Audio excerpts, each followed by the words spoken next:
نحمدہ ونصلی ونسلم علی رسولہ الکریم بسم اللہ الرحمن الرحیم السلام علیکم ورحمۃ اللہ وبرکاتہ۔ امید کرتا ہوں آپ خیریت سے ہوں گے۔ آج کی ہماری ویڈیو محبت کے حوالے سے ہے۔ اگر آپ کسی کو اپنی محبت میں پاگل کرنا چاہتے ہیں، کسی کے دل میں محبت پیدا کرنا چاہتے ہیں، کسی کو اپنا دیوانہ بنانا چاہتے ہیں، آپ اس عمل کو کر سکتے ہیں۔ بہت سے اس کے مقاصد ہیں، بہت سے اس عمل کے اثرات ہیں، اس عمل کے فائدے ہیں، لیکن یاد رکھیے گا اس عمل کو کرنا صرف جائز ریزن کے لیے ہے۔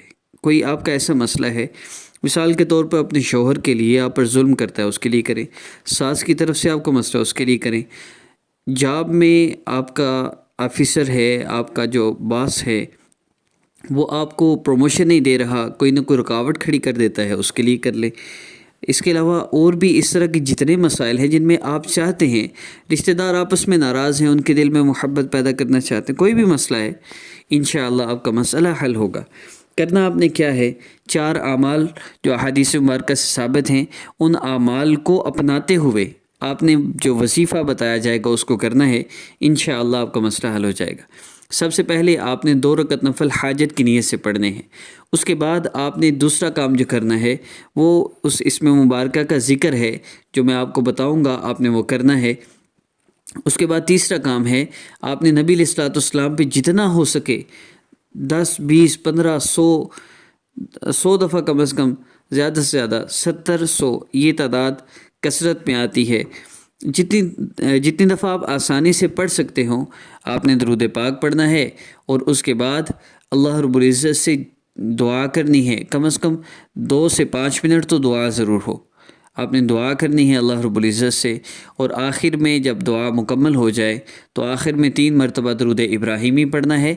انشاءاللہ جب آپ اس عمل کو کریں گے، اللہ رب العزت آپ کا بڑے سے بڑا مسئلہ بھی حل فرما دیں گے، آپ کی ہر پریشانی کو دور فرما دیں گے، اور آپ اس معاملے میں کسی بندے کے حوالے سے اگر کسی کے دل کو نرم کرنا چاہتے ہوں تو یہ بہت مجرب عمل ہے۔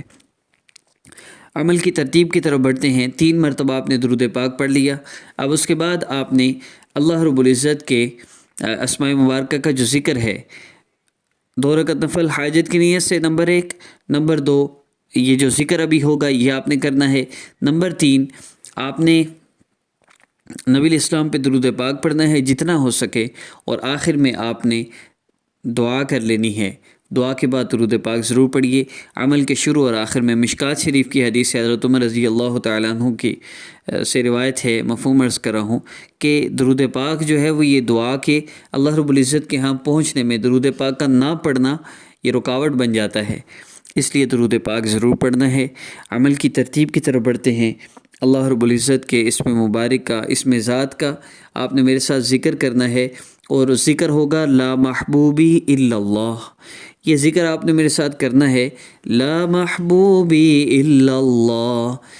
اصل میں ویڈیو میں ذکر اس لیے کیا جاتا ہے تاکہ ایک تو اللہ رب العزت کے ساتھ تعلق جڑ جائے، اجتماعی ذکر میں فائدہ بہت زیادہ ہوتا ہے، دعائیں جلدی قبول ہوتی ہیں، اور دوسرا یہ ہے کہ الفاظ کی درستگی ہو جاتی ہے۔ ذکر کیسے کرنا ہے، اللہ پاک کو یوں پکارنا ہے جیسے بچہ اپنی ماں کو مشکل مصیبت تکلیف پریشانی میں پکارتا ہے، یوں اللہ کو پکاریں گے، اللہ مسئلہ حل نہیں فرمائیں گے۔ جب بھی آپ میرے وظائف اوپن کریں اس سے پہلے اگر نماز پڑھنی ہو نا تو 2 رکعت نفل حاجت کی نیت سے تو پڑھ لیا کریں۔ اگر نفل پڑھنے کا ٹائم نہ ہو جب آپ وظیفہ کھولتے ہیں تو پھر میرے ساتھ ذکر کریں، اس کے بعد درود پاک پڑھیں جتنا ہو سکے، اور اس کے بعد دعا کریں، اور آخر میں پھر درود پاک پڑھ لیجئے۔ کم از کم 3 مرتبہ آخر میں آپ نے لازمی پڑھنا ہے، زیادہ کی کوئی حد نہیں۔ درود پاک چلتے پھرتے اٹھتے بیٹھتے سارا دن پڑھتے رہا کریں۔ تو آئیے ذکر کا آغاز کرتے ہیں۔ جیسے ہی ذکر مکمل ہوگا ویڈیو ختم ہو جائے گی، آپ نے پھر درود پاک پڑھنا ہے، پھر دعا کرنی ہے، اور آخر میں پھر درود پاک پڑھنا ہے۔